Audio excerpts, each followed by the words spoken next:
121 docket investigation grows darker by the day. Just when we think we have heard it all, each new revelation becomes more disturbing than the last.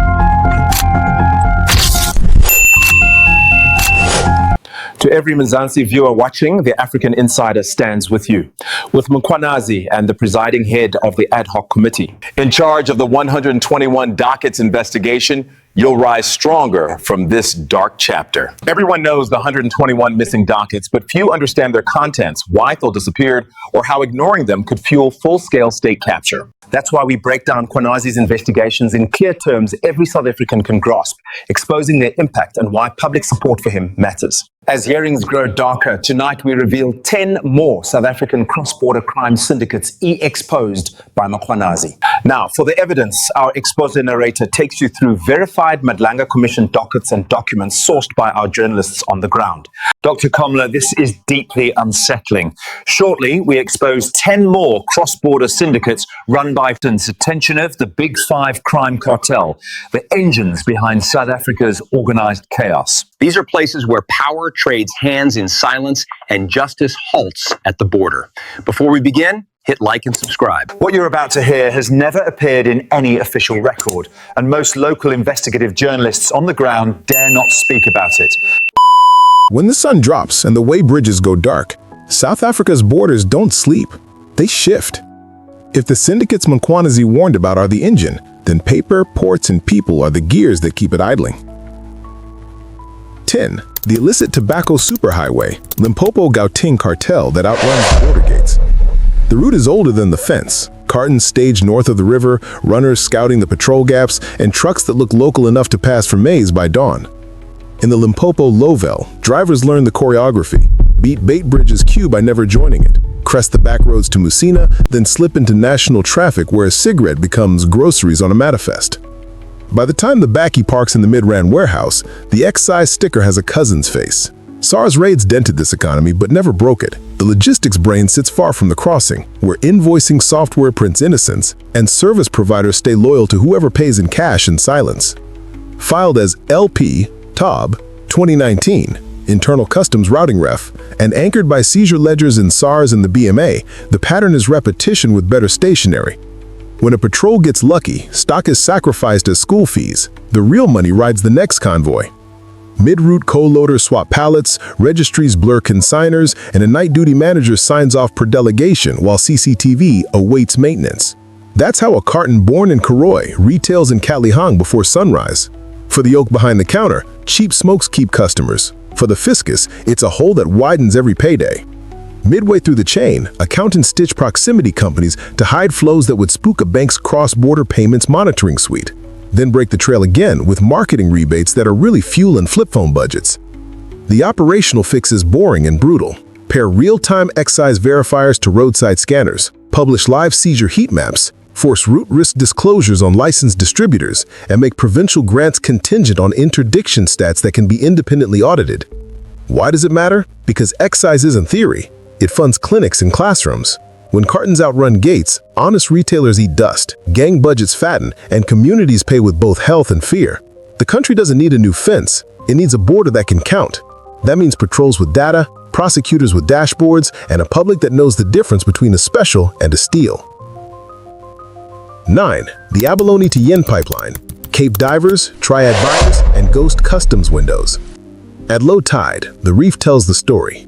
Boot prints in a no-take zone, drag marks to a waiting Backie, and lookouts who know SAPS shift changes better than rookies do. The first leg is local, paid divers, night runs to garage forecourts, and ice chests that whistle past bored eyes. The second leg is logistics theater, drying rooms behind suburban roller doors, weigh-ins recorded to the gram, and paperwork that rebirths a protected species as dried marine product. When that parcel hits a quiet customs window, the code misclassifies on purpose, and the crate boards a flight that is cheaper than honesty. Cape courts have seen the pattern on paper, and environmental dockets are littered with the names of runners who never met the owners who counted the real money. The buyers aren't guessing. Price signals flow via encrypted message, and collection agents keep ledgers like franchise managers. Filed as WC, ABA, 2017, internal ref, publicly anchored by DAFF, DFFE enforcement reports, and SAPS organized crime dockets, the case files show how a coastal harvest becomes an export tradable in hours. In the middle of the chain, bank accounts learn to breathe. In on a Friday, out by Monday, broken into micro-transfers that dodge attention until one day they don't. That is where a functional cargo risk underwriting regime meets a working compliance analytics team, not in a raid, but in a spreadsheet that refuses to lie. On the ground, the harm is immediate.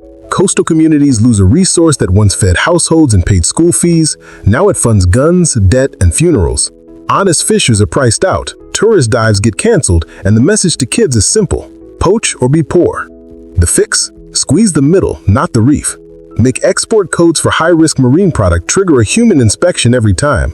Freeze logistics licenses for any warehouse with unexplained salt residue and 2 a.m. meter spikes, and mandate buyer of last resort programs that pay divers to protect, not plunder. Why does it matter? Because every crate that slips through the gate is a vote for criminal rule of the shoreline and a debit from the nation's food, dignity, and law. 8. Copper and rail heist economy. Zama wire networks stripping SA for export. You hear it before you see it. A section of line gone quiet. A substation humming wrong. A neighborhood that learns to schedule its candles. The copper economy is a clockwork of cutters, spotters, furnace men, yard bosses, and exporters who never touch a cable. In Gauteng and the Northern Free State, crews ride the maintenance schedule like a stock chart. They cut when guards rotate, torch when the fog sits low, and vanish into scrapyards that look legal until you test the metal. Transnet calls it sabotage, and the courts call it theft, but the networks call it Tuesday. Docket traces, think GPCOP 2021, internal ref, publicly anchored by Transnet and SAPS case stats, plus municipal loss audits, sketch the laundering path, theft to aggregation to smelt to container. Misdeclaration is the art.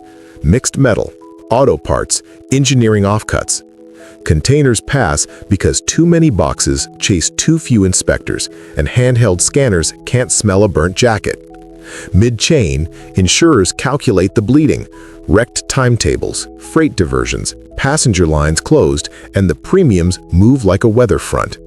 Contractors pad quotes for security enhancements, then sub out to the same guards who shrugged at 3 a.m.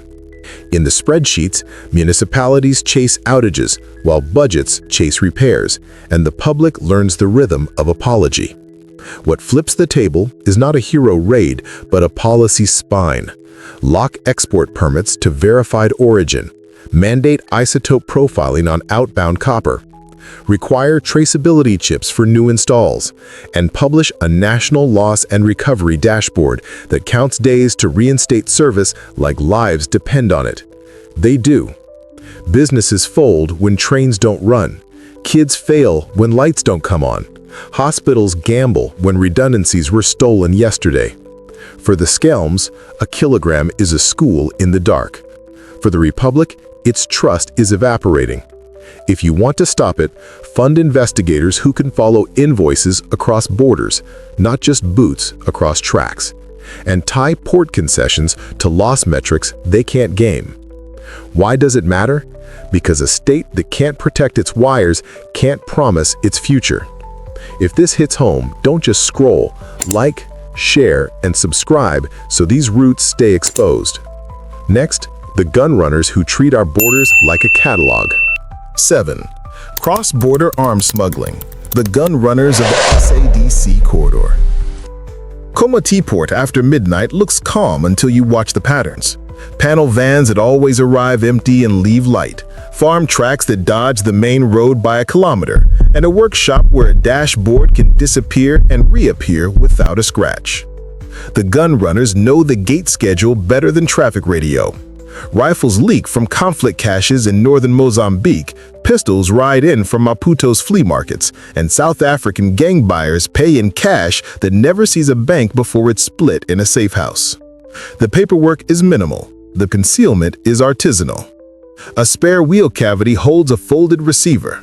A container listed as agricultural implements hides a crate of 9mm magazines inside plow spares. When hawks hit a house in Pinetown or El Dorado Park, they often recover the story in metal.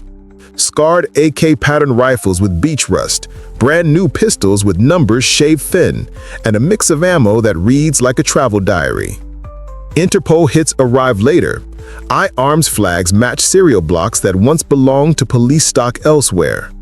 Filed as Nat Arms 2017-2024, SAPS DPCI Firearms and Explosives, anchored by court exhibits and destruction audits, this ecosystem grows when borders are policed by forms, not intelligence. Freight forwarders who never touch a weapon still smooth the lane by misdeclaring weights. Middlemen launder the proceeds through car dealerships and consultations that supply nothing but invoices. That is where honest logistics firms lean on supply chain due diligence to prove the cargo is what the manifest says it is, and where a real-time watch list, not a quarterly memo, keeps a bad load from meeting a good truck.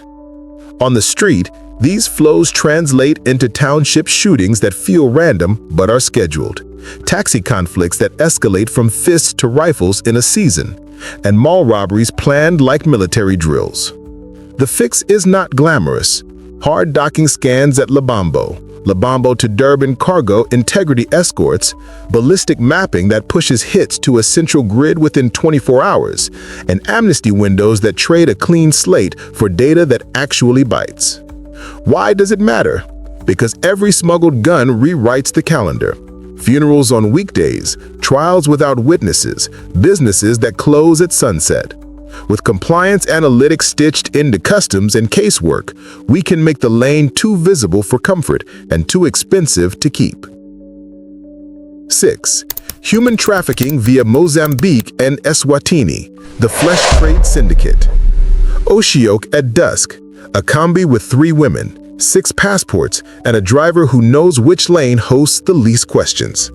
Recruiters work bus ranks from Maputo to Mbabane to Mambola, selling work and hospitality that turns into debt, threats, and rooms with locks on the outside. The pipeline is low-tech and high discipline. Spotters log SAPS shifts. Aunties run safe houses that double as holding pens. Couriers pay tolls and expenditure fees in cash, then hand phones to the women before the next stop so numbers can be changed in bulk. Filed as MPHT 2019-2024, Hawks FCS and DOJ CD routing, anchored by Pakatep convictions and Thuthuzela Care Center referrals, the pattern repeats until a single victim runs, a neighbor calls, or a uniform takes a risk. The money moves in whispers. ATM drips, retail deposits, mobile wallets. Small enough to hide, but steady enough to feed landlords, drivers, and handlers who never appear in court. That's where bank tech matters. Retail screens tuned to see structured cash-ins tied to known hotspots, and point-of-sale records that identify lodges with footfall patterns no lodge should have. When survivors reach a Thuthuzela room, the first hour is biology, and the second is paperwork. What turns a rescue into a case is data that travels faster than the syndicate can. Mid-chain, a provincial officer flags a car park in Matsapa used as a handoff. A border official notes the same plate at Lubombo 3 nights a week.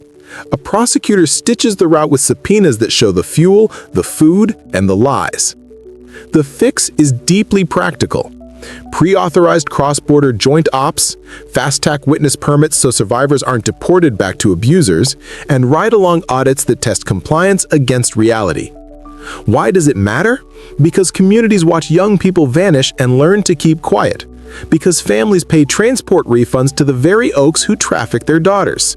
Because fear becomes a local dialect. Cut the money with AML/KYC enforcement that treats brothel cash as a predicate risk. Fund shelters as essential infrastructure within insurance risk mitigation frameworks, and make the signal so loud that the pipeline has nowhere to hide. 5. Heroin and cocaine gateways. Beira, Nacala, Pemba sea lanes into South Africa. Off Pemba, a wooden dhow kisses a mothership, swaps sacks marked as flour, and melts into the Don. Weeks later, a Durban container lands with a wall that sounds wrong when you tap it.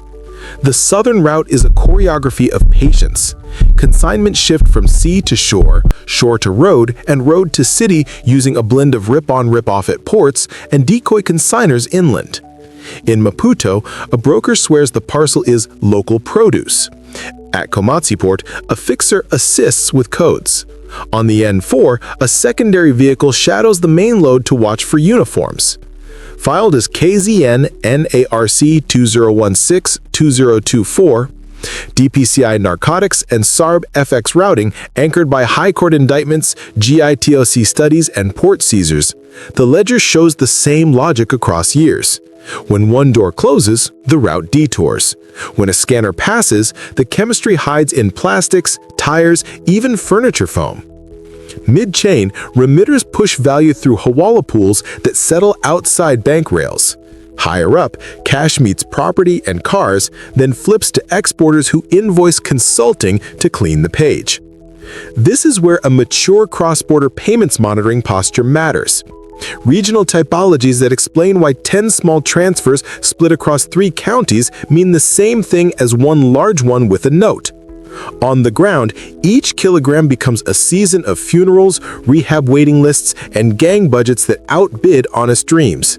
You see it in flats with security gates on the inside, in corners where school kids pass parcels to men with soft hands, in court rolls that bulge until they break.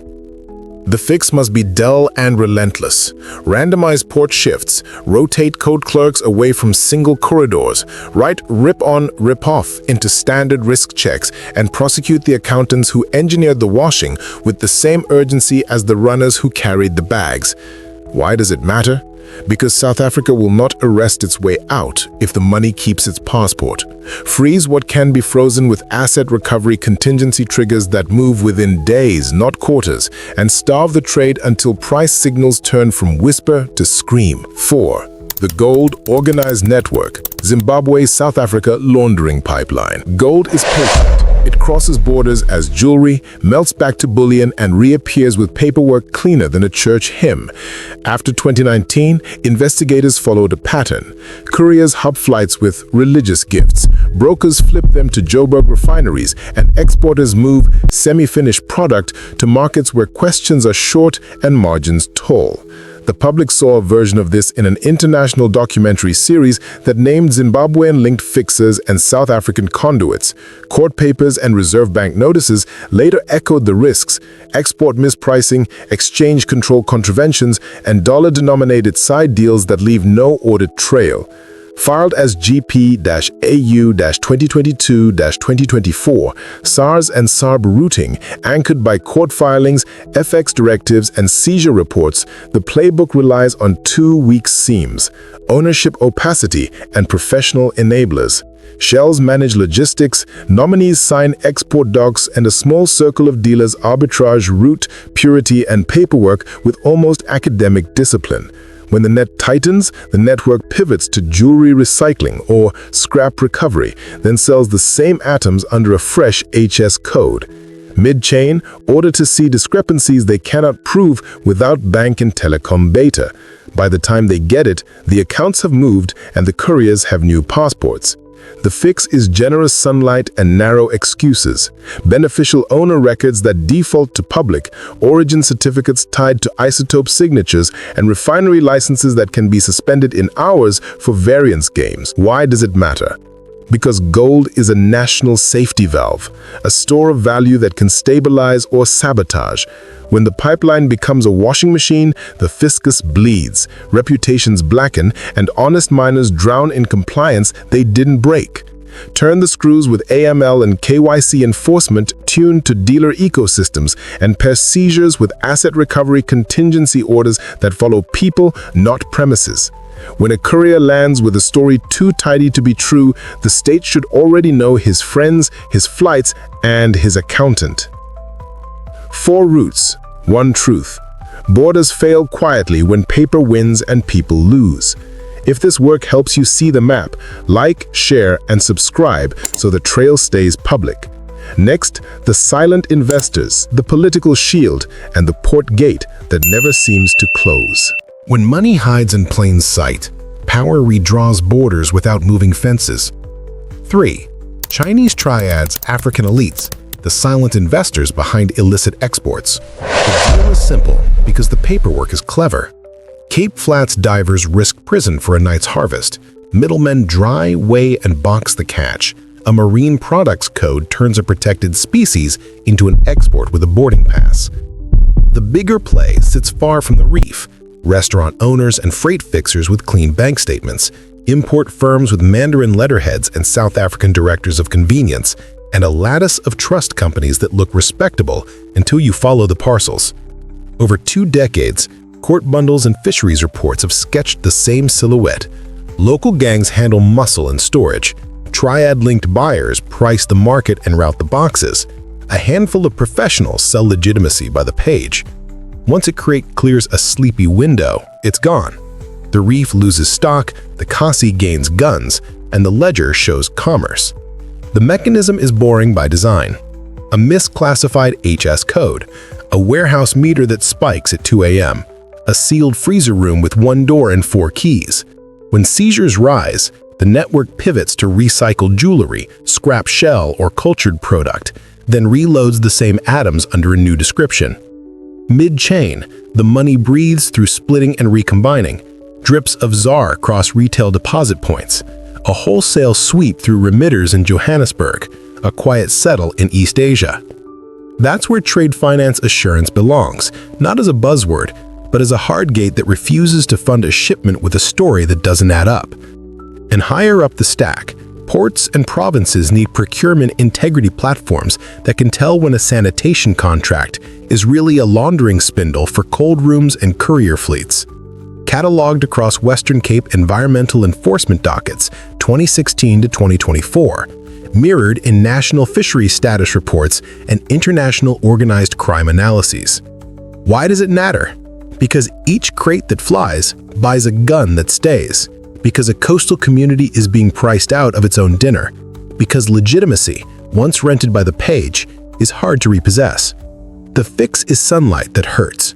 Public beneficial owner files for exporters, isotope and DNA origin checks as standard, inspectors rotated off single corridors, and prosecutors who charge the enablers with the same energy as the divers they hide behind.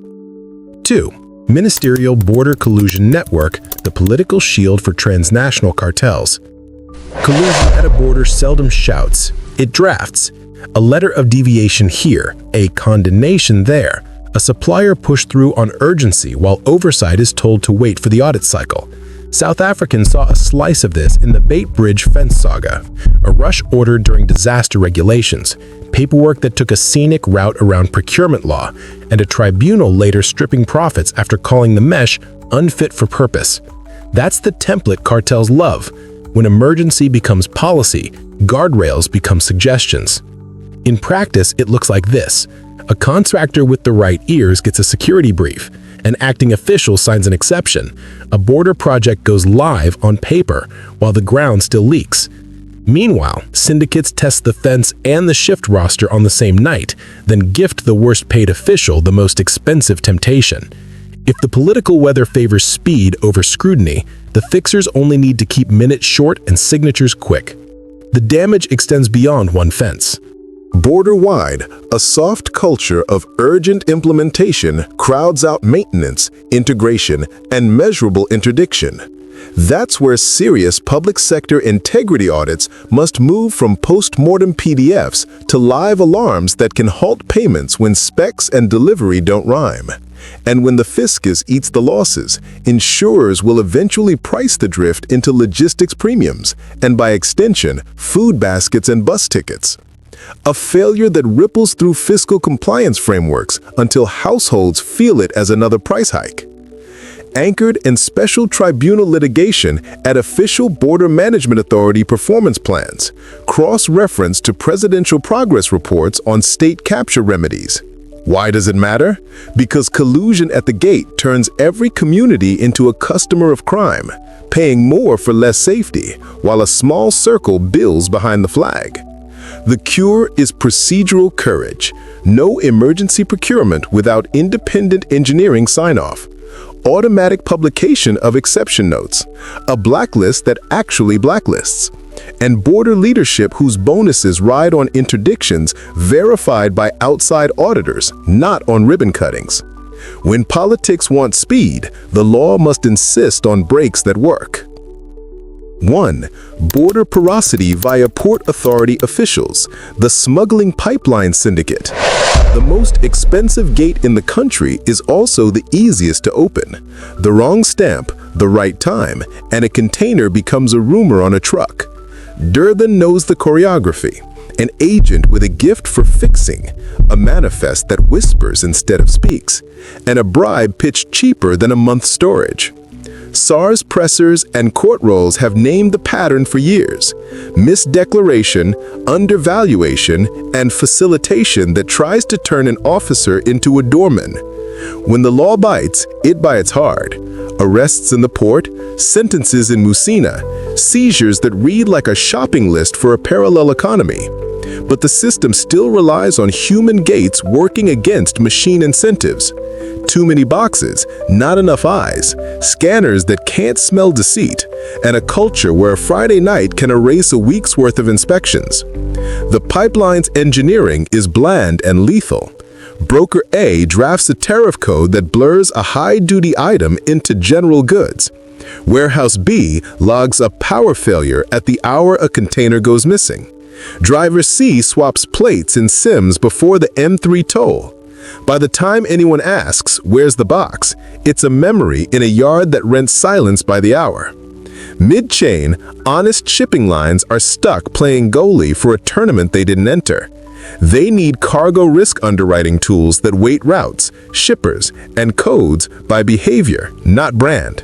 And they need Port Authority dashboards that flag the few staffers whose shift time coincidences would shame a magician. Farther upstream, importers and logistics firms must treat supply chain due diligence like a license condition, not a brochure phrase. Verify consigners, rotate clerks, audit after hours. Reflected across SARS customs media statements on bribery attempts and corruption convictions, reinforced by long-running seizure bulletins and port enforcement updates. Why does it matter? Because a porous port multiplies every other syndicate's ambition. Guns and pallets, drugs and furniture, counterfeit meds and cosmetics, money out as consulting. Close this gate and the map of crime redraws itself.